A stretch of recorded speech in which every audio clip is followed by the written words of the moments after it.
Assalamualaikum warahmatullahi wabarakatuh. Perkenalkan, saya Siti Mudiroh, dosen Prodi S1 Akuntansi Universitas Pamulang. Pada kesempatan kali ini, saya akan membahas sedikit mengenai siklus akuntansi. Yang pertama, mengenai pengertian siklus akuntansi itu sendiri. Apakah yang dimaksud dengan siklus akuntansi? Siklus akuntansi merupakan serangkaian proses berjenjang dan berulang untuk mengidentifikasi, menganalisis, kemudian merekam semua kegiatan akuntansi suatu perusahaan. Seperti halnya siklus-siklus yang lain, dalam siklus akuntansi pun terdapat beberapa tahapan yang harus dilakukan. Tahapan yang pertama adalah menganalisis dan mencatat transaksi-transaksi yang terjadi ke dalam jurnal. Kemudian setelah dicatat dalam jurnal, memindahkan atau memposting transaksi tersebut ke dalam buku besar masing-masing akun.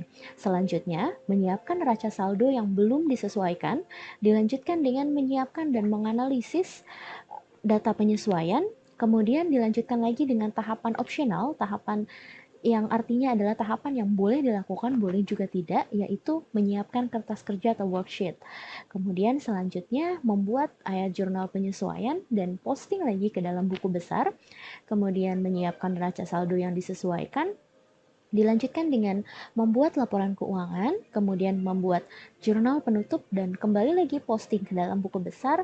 Dan tahapan terakhir dalam siklus akuntansi adalah menyiapkan neraca saldo setelah penutupan. Baik, karena keterbatasan waktu, saya tidak akan menjelaskan terlalu detail mengenai jurnal ini. Ini hanya contoh saja, contoh jurnal umum. Di sini jurnal umum yang kita contohkan. Di sini ada tanggal, kemudian ada debit, ada kredit. Untuk jurnal umum disusun atau diposting atau dicatat secara kronologis, jadi sesuai dengan tanggalnya. Tanggal 1, tanggal 2, 4, 5, 6, dan seterusnya. Kemudian yang berikutnya adalah contoh buku besar. Buku besar dibuat untuk masing-masing akun. Jadi seperti ini, buku besar untuk akun kas. Ini hanya untuk mencatat mutasi transaksi sehubungan dengan kas saja. Kemudian di sini juga ada buku besar untuk akun asuransi di di muka, peralatan kantor, akumulasi penyusutan juga. Sama seperti jurnal diposting secara kronologis sesuai dengan tanggalnya, dari tanggal yang paling pertama sampai ke yang paling terakhir, seperti itu. Kemudian berikutnya adalah menyiapkan neraca saldo yang belum disesuaikan. Neraca saldo yang belum disesuaikan disiapkan untuk menentukan apakah terdapat kesalahan dalam posting debit dan kredit ke buku besar. Jadi fungsinya menyiapkan neraca saldo yang belum disesuaikan adalah untuk mengecek kembali apakah terjadi kesalahan pencatatan, misalkan yang seharusnya debit ternyata dicatat sebagai kredit ataupun sebaliknya. Jika jumlah kedua saldo dalam neraca ini tidak sama, maka telah terjadi kesalahan. Kesalahan tersebut harus kita temukan penyebabnya, kemudian harus dikoreksi, seperti itu.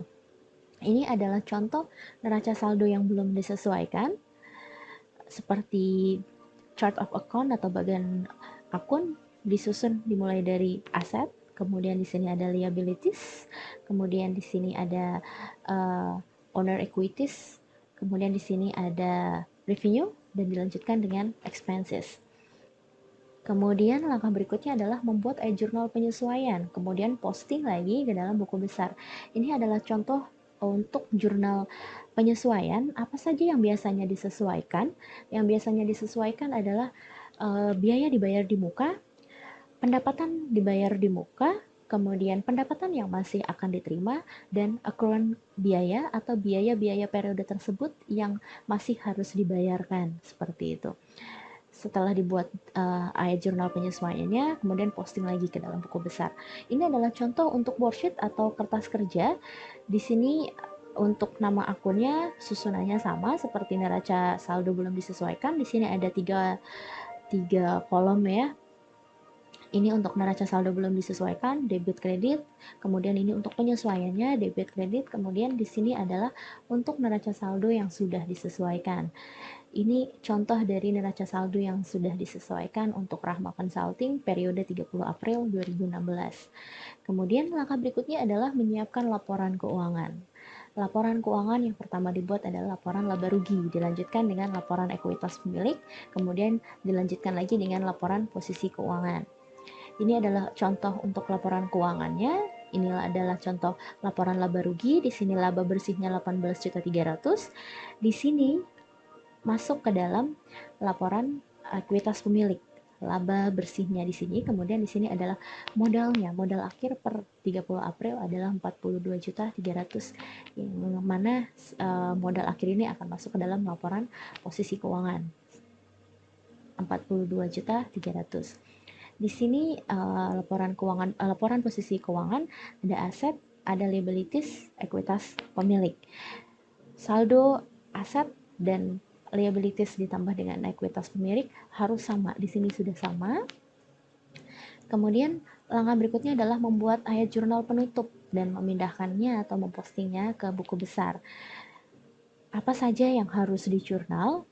Mengkredit ikhtisar laba rugi dengan mendebet pendapatan sebesar saldonya. Kemudian mendebit ikhtisar laba rugi dengan mengkredit beban sebesar saldonya. Kemudian mengkredit modal pemilik dengan cara ikhtisar laba rugi didebet sebesar saldonya. Kemudian mendebit modal pemilik dengan cara price pemilik di posisi kredit, seperti itu.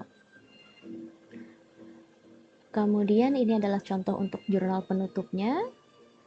Setelah membuat jurnal penutup, dibuatlah neraca saldo setelah penutupan. Ini adalah tahapan terakhir dalam siklus akuntansi, neraca saldo setelah penutupan. Demikian secara singkat mengenai siklus akuntansi. Semoga apa yang disampaikan dapat dengan mudah dipahami oleh teman-teman sekalian, dan saya mohon maaf jika terdapat banyak kesalahan dalam saya menyampaikan atau kekurangan dalam saya menyampaikan, kurang jelas mungkin karena terbatasnya waktu. Saya mohon maaf. Terima kasih. Wassalamualaikum warahmatullahi wabarakatuh.